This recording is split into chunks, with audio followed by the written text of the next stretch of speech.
বিষ কচু বাটা করছি। বিষে বিষে বিষক্ষয় বলা হয়ে থাকে। ভাদ্র মাসের অমাবস্যা তিথিতে বিষ কচুর ঝোল অথবা কাঁচা বিষ কচু বাটা খেলে বিভিন্ন ধরনের রোগ থেকে মুক্তি পাওয়া যায়। বিশেষ করে বাত ব্যথা বা শরীরে কোনো ব্যথা থাকলে এইসব দূর হয়ে যায়। নমস্কার, আমি স্বপ্না।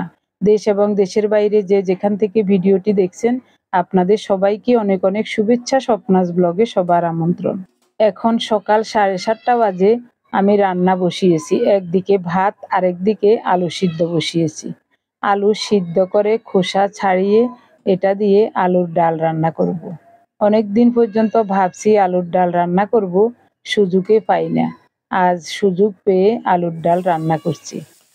পাবদা মাছের ঝাল রান্না করব। মাছগুলোকে পরিষ্কার করে ধুয়ে লবণ, হলুদ আর একটু সরিষার তেল মাখিয়ে ভাজতে বসিয়ে দিলাম। মাছের তরকারি রান্নার জন্য পাটার উপর নিলাম কয়েকটা কাঁচা পাকা মরিচ আর কিছুটা পেঁয়াজ কুচানো। এগুলি মিহি করে বেটে নেব। এরই মধ্যে মাছ ভাজা হয়েই গেছে। মাছগুলো উঠিয়ে নিলাম। এই তেলেই কালো জিরা ফোড়নে দেব। ফোড়নটা রেডি হলে বেটে রাখা পেঁয়াজ আর কাঁচামরিচ দিয়ে দিলাম। নেড়ে চেড়ে কিছুক্ষণ ভেজে নেব।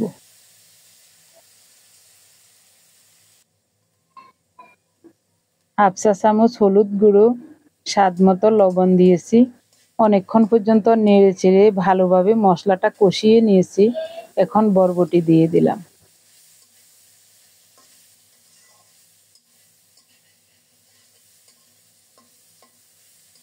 মশলার সাথে বরবটিটাও কিছুক্ষণ কষিয়ে নেব। ভালোভাবে কষানো হলে পরিমাণ মতো জল দিয়ে দেব। অল্প করেই জল দিয়েছি। ঝোলটা ফুটে উঠলে ভেজে রাখা পাবদা মাছগুলো দিয়ে দিলাম। 3-4 মিনিট ঢাকা দিয়ে রান্না করেছি। খুব সুন্দর মতো পাবদা মাছের তরকারিটা রান্না হয়ে গেছে। এখন নামাবো। এরকমই মাখো মাখো রাখবো, আর শুকাবো না। কড়াইটা পরিষ্কার করে সরিষার তেল দিলাম। তেল গরম হলে গোটা জিরা ফোড়নে দিয়েছি। একটা তেজপাতাও ছিঁড়ে দিলাম। ফোড়নটা রেডি হলে খোসা ছাড়ানো সিদ্ধ করা আলুগুলো দিয়ে দেব।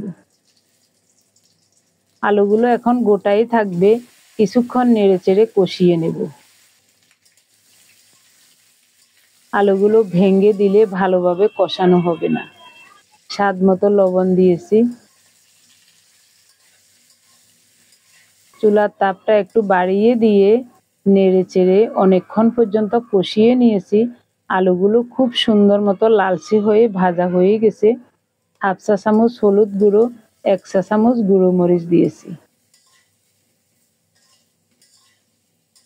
এবার চুলার তাপটা কমিয়ে আরো কিছুক্ষণ ভেজে নেব, যেন লবণ, হলুদ, গুঁড়ো মরিচ সহ আলুগুলো আরো সুন্দর মতো ভাজা হয়।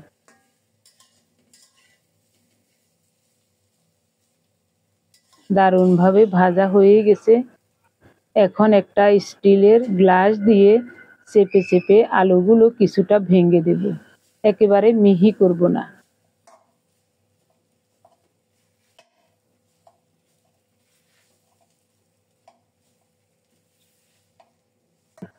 আগে আমরা প্রায় সময় আলুর ডাল রান্না করতাম। আমার ছেলে মেয়েরা সবাই খুব পছন্দ করত। আলুর ডাল আর একটা তরকারি, মাছ অথবা ডিম, না হয় একটু শুটকির তরকারি হলে সবার খাওয়া হয়ে যেত।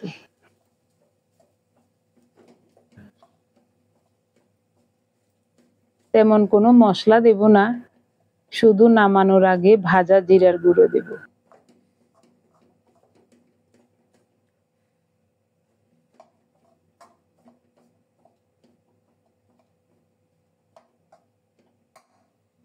আলুগুলো একেবারে মিহি করব না, কিছুটা গোটা গোটা রেখেছি। এভাবেই থাকবে।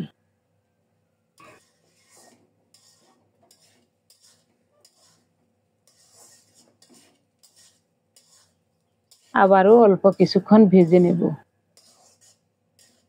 কোনো প্রকারেই নিচ দিয়ে যেন লেগে না যায় সেটাও খেয়াল রাখব। কারণ এসব তরকারি রান্নার সময় নিচ দিয়ে যদি একটু লেগে যায় তাহলে তরকারিটা বেশি ভালো হয় না। খুব সুন্দর মতো আলুটা ভাজা হয়ে গেছে, উল্টিয়ে দিলাম। এখন ফোটানো গরম জল দিচ্ছি পরিমাণ মতো। বেশি পাতলাও করব না, আবার ঘনও করব না।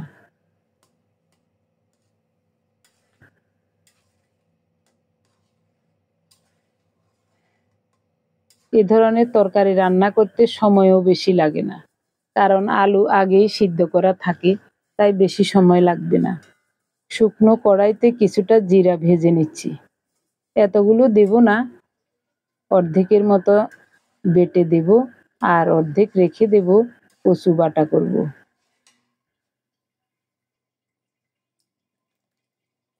অর্ধেকের মতো ভাজা জিরা পাটায় বেটে নিয়েছি, দিয়ে দিলাম।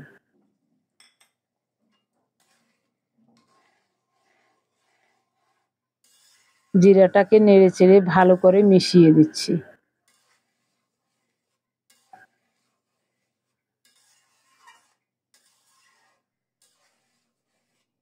খুব সুন্দর মতো রান্নাটা হয়ে গেছে। নামানোর আগে 4-5টা কাঁচামরিচ ফালি করে দিয়ে দেব।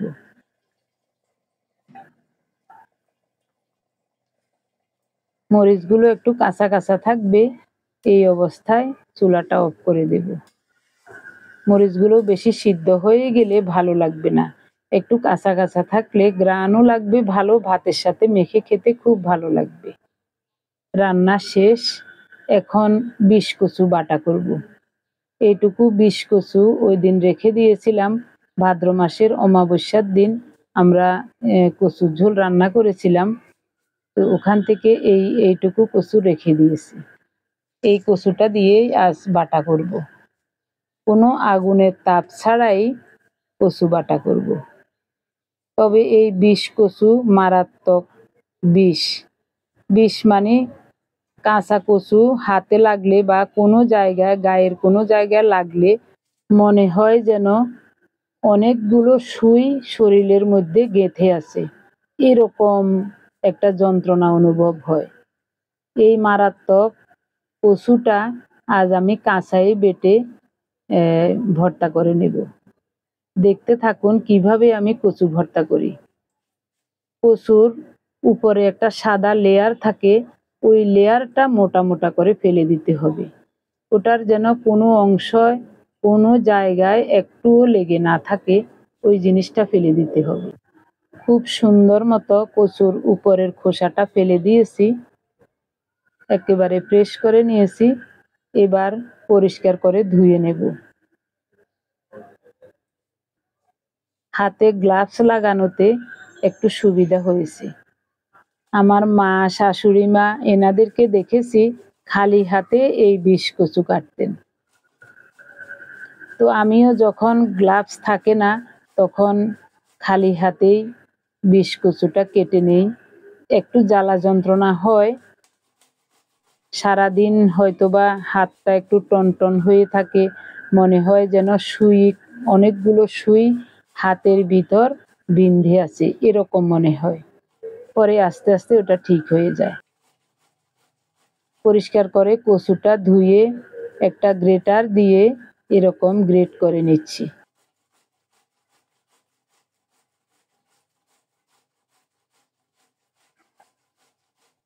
কাঁচা অবস্থায় কচুর একটা ফোঁটা জল যদি শরীরের কোনো জায়গায় লাগে, ওই জায়গাটা মনে হবে যেন কেটে ফেলে দেই, এরকম যন্ত্রণা করে।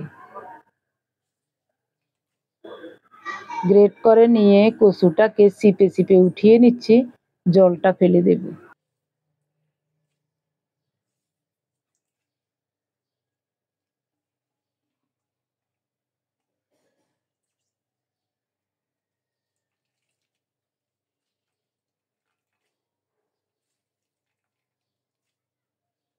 বেশি চিপতে হবে না, শুধু জলটা একটু ফেলে দিতে হবে, কারণ না হয় নরম হয়ে যাবে, কচু ভর্তাটা ভালো লাগবে না দেখতে।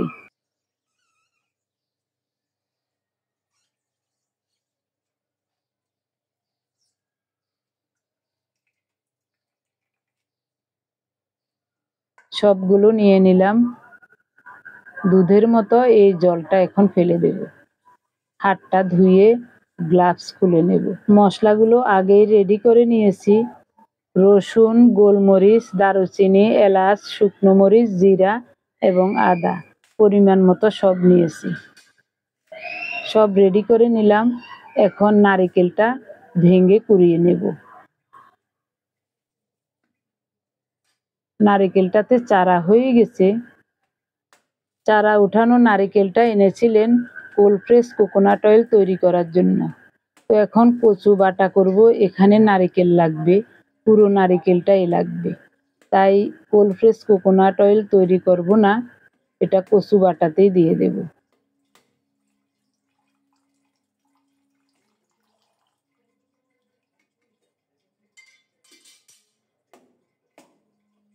অনেক বড় শাঁস হয়ে গেছে।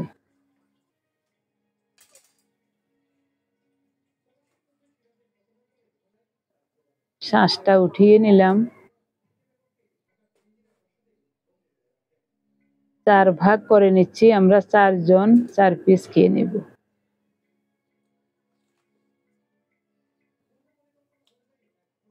নারিকেলের শাঁসটা খেতে খুব ভালো লাগছে, মিষ্টি মিষ্টি। সামান্য একটু জল বের হয়েছে।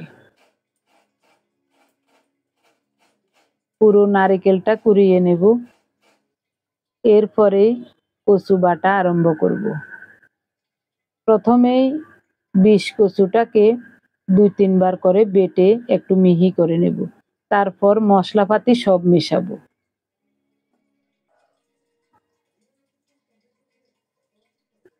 ভাত তরকারি রান্না হয়ে গেছে। কচু বাটা হলেই আজকের মতো রান্না বান্না শেষ। এখন সকাল 9টা বাজে। তাড়াতাড়ি কচু বেটে নিচ্ছি, কারণ পার্থ দুপুরের খাবার নিয়ে যাবে, ওকে একটু কচু বাটা দেব। রাতের বেলায় হয়তোবা এসব খেতে ভালো লাগবে না, দুপুরে ক্ষুধার সময়ে এসব খাবারগুলি খেতে খুব ভালো লাগে। কচুটাকে 3 বার করে বেটে নিয়েছি। এখন সব মশলাপাতি দিয়ে খুব সুন্দর করে আরো কয়েকবার বেটে নেব।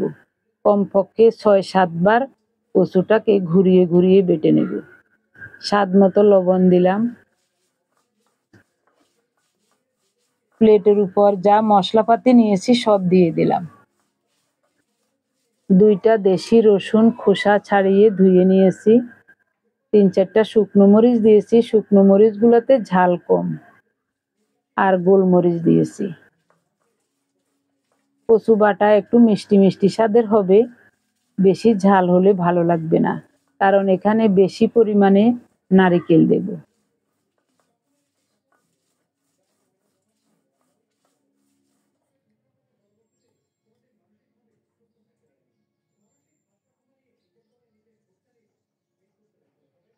একটা পেঁয়াজ কুচানো দিলাম।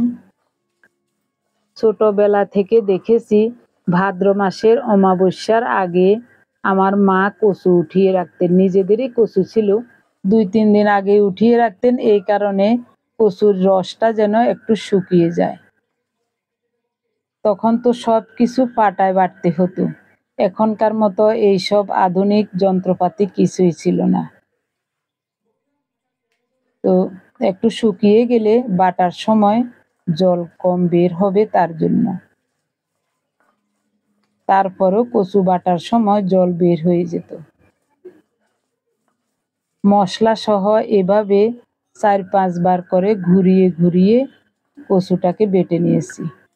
মনে হচ্ছে কচুর যে একটা তেজ থাকে, হাত দিয়ে ধরলেই হাত চুলকায়, ওই রকম তেজটা আর নাই। তো এখন সামান্য করে একটু জিহ্বায় লাগিয়ে দেখেছিলাম চুলকাচ্ছে কিনা বা গলা ধরছে কিনা। না, কোনো কিছুই হচ্ছে না। তখন আরেকটু মুখে দিয়েছি, তারপরও কোনো সমস্যা হচ্ছে না, একেবারেই দারুণ লাগছে। তো বুঝলাম যে কচুর শালটা চলে গেছে। এখন নারিকেল দিয়ে দিলাম। নারিকেল দিয়ে 2 বার করে বেটে নেব।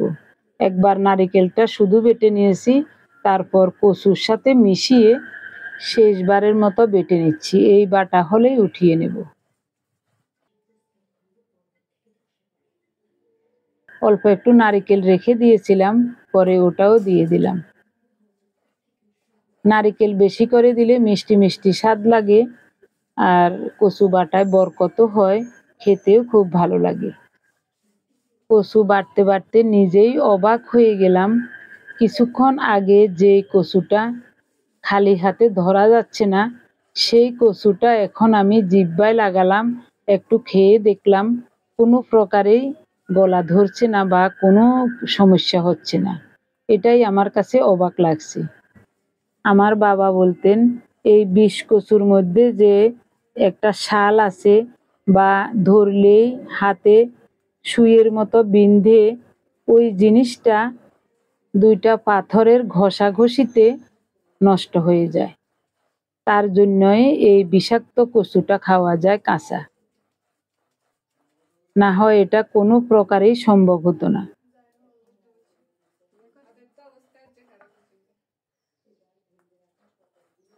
আমার মায়ের কাছ থেকে এই কচু বাটা শিখেছি। বিভিন্ন ধরনের কচু বাটা করা যায়, মান কচু, জল কচু, এইসব কচু বাটা করা যায়, তবে ওই সব কচুতে এত তেজ নাই, এই বিষ কচুতে যেই তেজ।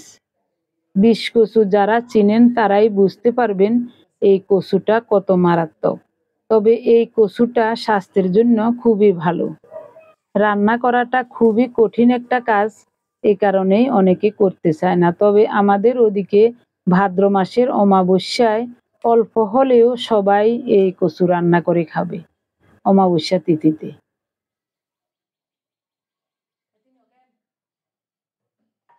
অমাবস্যা তিথি চলে গেছে, তখন আমরা কচুর ঝোল খেয়েছিলাম, আজ খাচ্ছি কচু বাটা।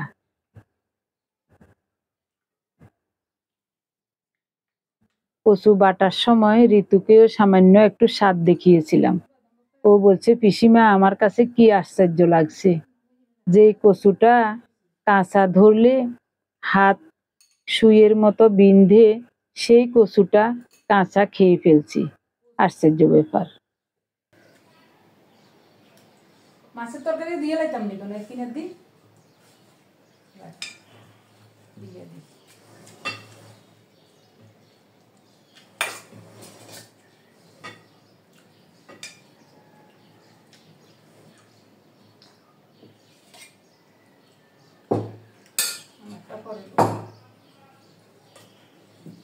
এবার বলো ভর্তা কেমন লাগে? খুব মজা হয়েছে। তুমি কি যে কষ্ট করি বাড়ছি।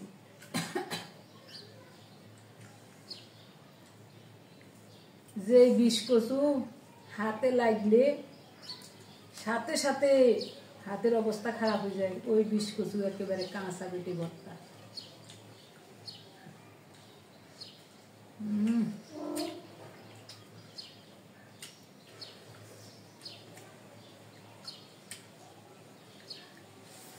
আর মায় করতো এই ধরনের ভর্তা।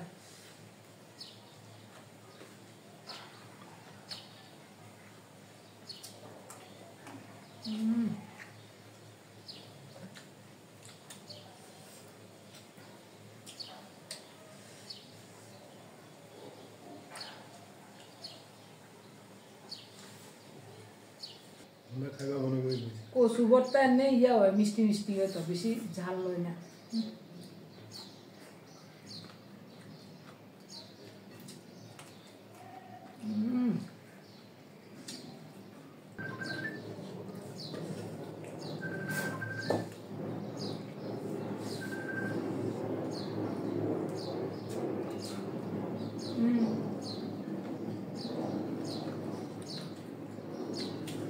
বাদ থেকে আর নিবেন ভর্তা।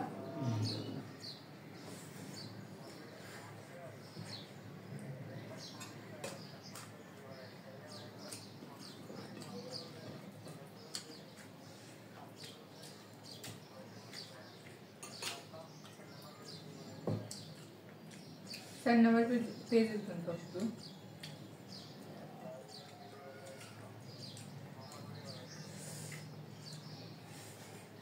আচ্ছা, কি চমৎকার, কি চমৎকার।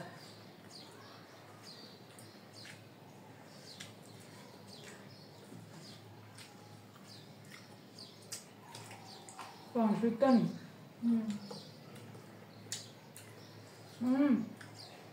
কচু ভর্তা খালি আরো নিস। আমি যেভাবে বিষ কচু ভর্তা করেছি সেম পদ্ধতি একেবারে সুন্দরভাবে ফলো করি। এইভাবে ভর্তা করলে যে কেউ এই কচু ভর্তা করতে পারবে, কোনো সমস্যা নেই।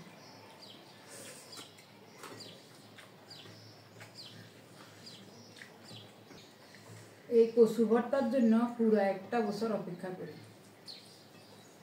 ঢাকা শহরে এই বিষ কচু এদিকে পাওয়া যায় না, ওদিকে পাওয়া যেত। তখন বাসাবো থাকতে পাওয়া যেত না। বুদ্ধ মন্দিরের ওদিকে বলে পাওয়া যায়।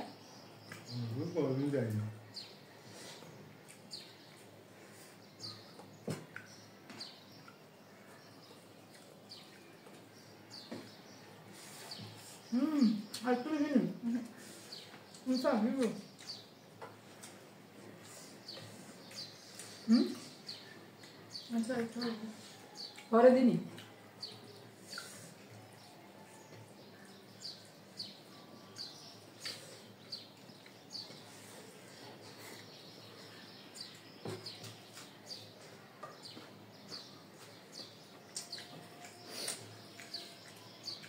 একটা কথা আছে না, বিষে বিষে বিষক্ষয়। এটা এমন এক বিষ কচু, কাঁচা ভর্তা করে খাইতে পারলে কত যে উপকার শরীরের। বিষ ব্যথা, তারপর বিভিন্ন ধরনের বাত ব্যথা, এইসব ভালো হয়।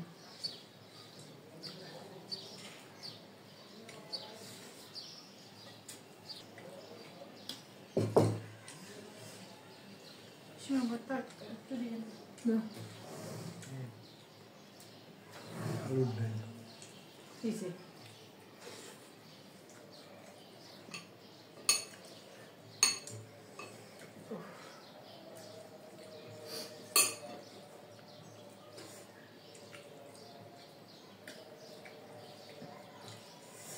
কচু তো হাতে গ্লাভস লাগায় কাটছি না, এরপরে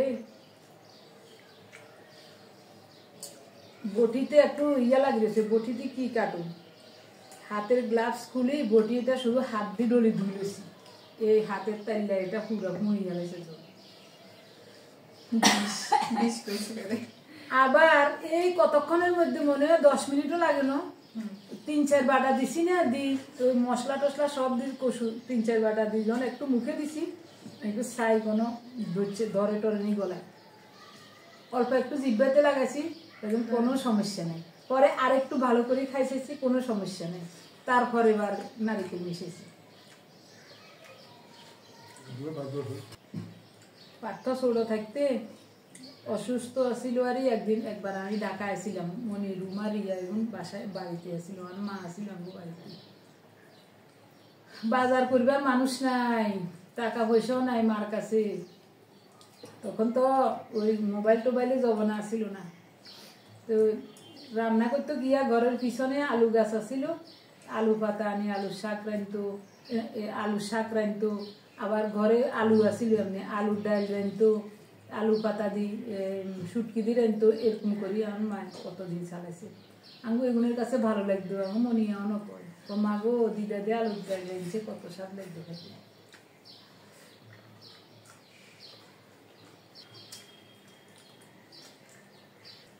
কত ভালো লাগে যে মা 30 জন তো থাকো নি কত।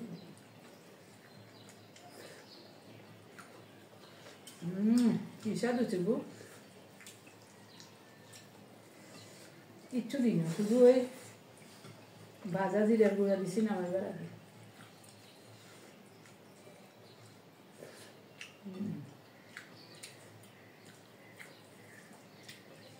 হঠাৎ করে সকালবেলা মনে পড়লো আলুর ডাল রান্না করি। পার্থ অনেক সময় কয় আলুর ডালের কথা।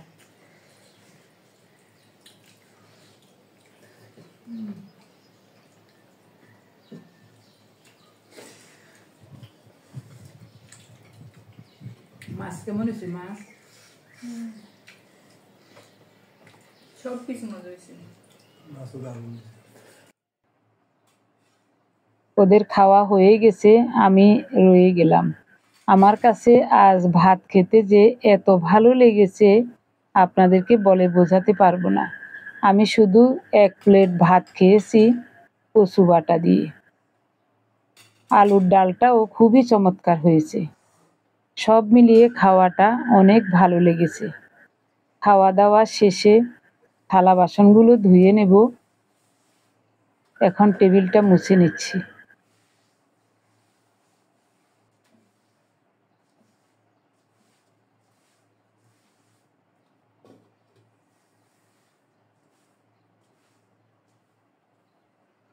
আপনি যদি আমাদের চ্যানেলে নতুন হয়ে থাকেন, সম্পূর্ণ পর্বটি দেখার পর যদি একটু ভালো লাগে, আমার অনুরোধ রইল চ্যানেলটি সাবস্ক্রাইব করে আপনার মূল্যবান মন্তব্যটি লিখে জানাবেন। ফেসবুক থেকে ভিডিওটি দেখে থাকলে পেজটি ফলো, লাইক, শেয়ার করে আপনার মূল্যবান মন্তব্যটি লিখে জানাবেন। যে কোনো গঠনমূলক মন্তব্য করতে পারেন, কোনো সমস্যা নেই। আমি আপনাদের সকল মন্তব্যের উত্তর দেব। এখন দিনের 3টা বাজে। সেই সকালবেলায় ভাত রান্না করেছিলাম। খাওয়ার 30 মিনিট আগে ভাতে সামান্য একটু গরম জল দিয়ে ভাতের পাতিলটা চুলার উপর বসিয়ে চুলাটা ডিম করে রেখেছিলাম। ভাতগুলো একেবারে গরম ভাতের মতো হয়ে গেছে। এই জন্যই ভর্তা দিয়ে খেতে খুব ভালো লেগেছে। একেবারে তৃপ্তি মতো খেলাম। খাওয়ার পরে থালা বাসনগুলো সবসময় ধুয়ে রাখি, কারণ একদিন যদি একটু আলসেমি করে না ধুই ওটা রাত পর্যন্ত থেকে যায়। এ কারণে যত কষ্টই হোক এই কাজটা আগে সেরে রাখি। তখন আমার শাশুড়ি মা বলতেন, স্নান করে কাপড় ধোয়া আর ভাত খেয়ে প্লেট ধোয়া বা থালা বাসন ধোয়া এটা কখনো ফেলে রাখতে নাই। এই 2টা কাজ ফেলে রাখলে অলক্ষী লাগে। শাশুড়ি মায়ের এই কথাটা আমার সব সময় মনে পড়ে। তার জন্যই আমি দুপুরের খাওয়ার সাথে সাথে আমি থালা বাসন ধুয়ে রাখি। দুপুর কেন, রাতেও। রাতের বেলায় সবার খাওয়া দাওয়া শেষ হলে থালা বাসন, হাঁড়ি পাতিল সব কিছু ধুয়ে মুছে পরিষ্কার করে রান্নাঘরটা মুছে একেবারে ক্লিন করে রাখি। রান্নাঘর পরিষ্কার না থাকলে তেলাপোকা, টিকটিকি এইসব বাসা বাঁধে রান্নাঘরে। তাই সব সময় আগে রান্নাঘরটা পরিষ্কার করে রাখতে হয়। রান্নাঘর পরিষ্কার থাকলে পুরো ঘরটাই পরিষ্কার থাকে। গত 3-4 দিন আগে যখন বাড়ি থেকে আসছিলাম, রান্নাঘরে কিছু উচ্ছিষ্ট থালা বাসন রয়ে গেছিল। এরকম 2টা প্লেটও ছিল। তো কিভাবে যেন শুধু প্লেটের উপর গ্লাস রেখেছিলাম, আমার পায়ের সাথে লেগে গ্লাসটা কাত হয়ে পড়ে একটা প্লেট ভেঙে গেছে। প্লেটের এক সাইড একটু ভেঙে গেছে। আমার যে কি খারাপ লেগেছিল। এত ব্যবহার করি, কোনোদিনও একটা প্লেটও ভাঙে নাই। চাকরি থেকে অবসরে যাওয়ার পর অফিস থেকে সংবর্ধনা দিয়েছিল, তখন একটা ডিনার সেট দিয়েছিল। তো ডিনার সেটের একটা প্লেট আমি নিজেই ভেঙে ফেললাম। এই প্লেটগুলোতে ভাত খেতে খুব ভালো লাগে। এখন সন্ধ্যার আগ মুহূর্ত। ঋতু আর আমি ছাদে আসলাম কাপড়গুলো নিতে। দুপুর 1:30টার সময় কাপড়গুলো ধুয়ে ছাদে মেলে দিয়ে গিয়েছিলাম। তো আজ একটু রৌদ্র আছে, সবগুলো কাপড় শুকিয়ে গেছে। দুপুরে খাওয়া দাওয়া শেষে থালা বাসন ধুয়ে আমার ভাইজি ঋতু সহ একটা ছবি দেখেছিলাম। ছবিটা দেখে হঠাৎ করে পরে মনে পড়লো ছাদের উপর সব কাপড় চোপড় রয়েছে। সাথে সাথে ঋতু সহ ছাদে চলে আসলাম। এখন কাপড় চোপড়গুলো নিয়ে যাচ্ছি।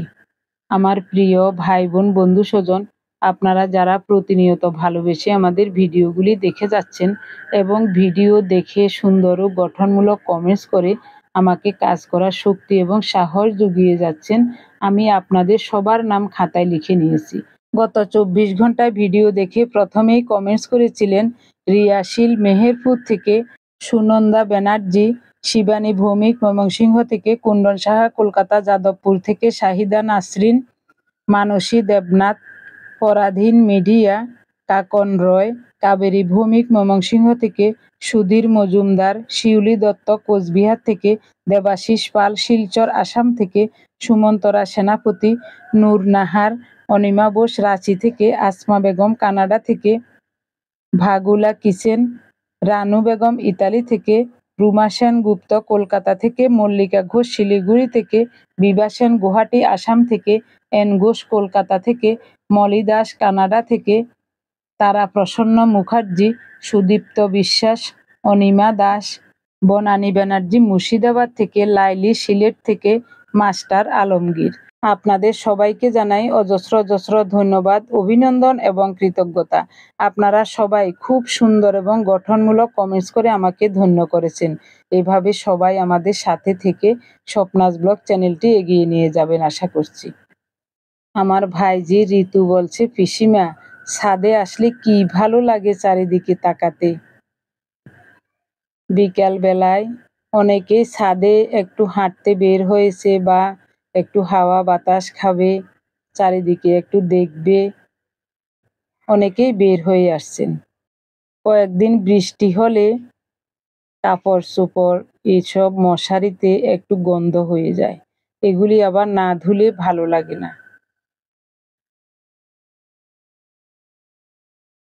সব শুকিয়ে গেছে। এখন বাসায় চলে যাব। ঋতুকে জিজ্ঞাসা করলাম, সন্ধ্যার টিফিনে কি খাবে বলো। ও কতক্ষণ চুপ করে থেকে বলছে, পিসিমা নান রুটি বানান। তো আমাদের কাছেও নান রুটি খেতে ভালো লাগে। আসলে একা একা থাকি, তেমন কিছুই করি না, সামান্য কয়টা বাদাম খাই, না হয় 2-1 মুঠো মুড়ি খেয়ে চা খাই সন্ধ্যার সময়। এই সিঁড়িটাতে রেলিং নাই, এই কারণে উপরের ছাদে আসতে আমার কাছে ভয় লাগে। কাপড়গুলো যখন মেলে দিয়েছিলাম তখন ঋতুসহ আসছিলাম 2টা বালতিতে করে কাপড় নিয়ে। এখনো ঋতুসহ আসছি। ও আমাকে বারবার সাবধান করছে, বলছে, পিসিমা সাবধানে হাঁটেন।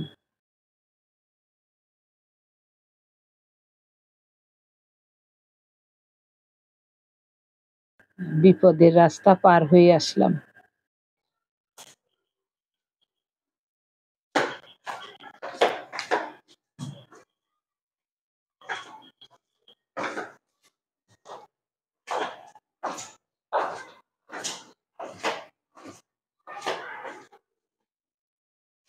হরে কৃষ্ণ হরে কৃষ্ণ কৃষ্ণ কৃষ্ণ হরে হরে হরে রাম হরে। কুসুম গরম জলের সাথে ইস্ট, টক দই, সামান্য চিনি আর স্বাদমতো লবণ মিশিয়ে সাদা আটা দিয়ে খুব সুন্দর মতো ডো তৈরি করে নিয়েছি। তবে তাওয়া ছাড়া নান রুটি সুন্দর হয় না। আমি লবণ জল দিয়ে ও পিঠটা ভিজিয়ে দিয়েছিলাম, তারপরও রুটিটা উঠে গেছে। এই জন্যই ভাবছিলাম ভিডিওটা শেয়ার করব না। ঋতু বলছে, পিসিমা নান রুটি খুব সুন্দর হয়েছে এবং ভালো লাগছে খেতে। একটু সামান্য করে হলেও ভিডিও রাখেন। তাই সামান্য করে একটু দেখালাম। আমার প্রিয় ভাই বোন বন্ধু স্বজন, আজকের সম্পূর্ণ পর্বটি কেমন লেগেছে কমেন্টস করে জানাতে ভুলবেন না। সবাই ভালো থাকুন, সুস্থ থাকুন, দেখা হবে আগামী পর্বে। ধন্যবাদ সবাইকে। দুপুরে যে আলুর ডাল রান্না করেছিলাম, ওই আলুর ডাল সাথে একটু কচু বাটা দিয়ে নান রুটি খাচ্ছি। আসলে খুব ভালো লাগছে খেতে। রুটিগুলো খুব সুন্দর হয়েছে। ঋতু বলছে, পিসিমা একটা রুটি কেটে দেখাই। আমি বলছি, আচ্ছা ঠিক আছে, দেখাও ভিতরটা কেমন হয়েছে দেখি। কি সুন্দর হয়েছে দেখুন। দেখতে যেমন সুন্দর হয়েছে, খেতেও তেমনি ভালো লাগছে। আবার যখন নান রুটি বানাবো, পুরো রেসিপিটাই আপনাদের সাথে শেয়ার করব। সবাইকে আবারও ধন্যবাদ জানিয়ে ভিডিওটি এখানে শেষ করছি।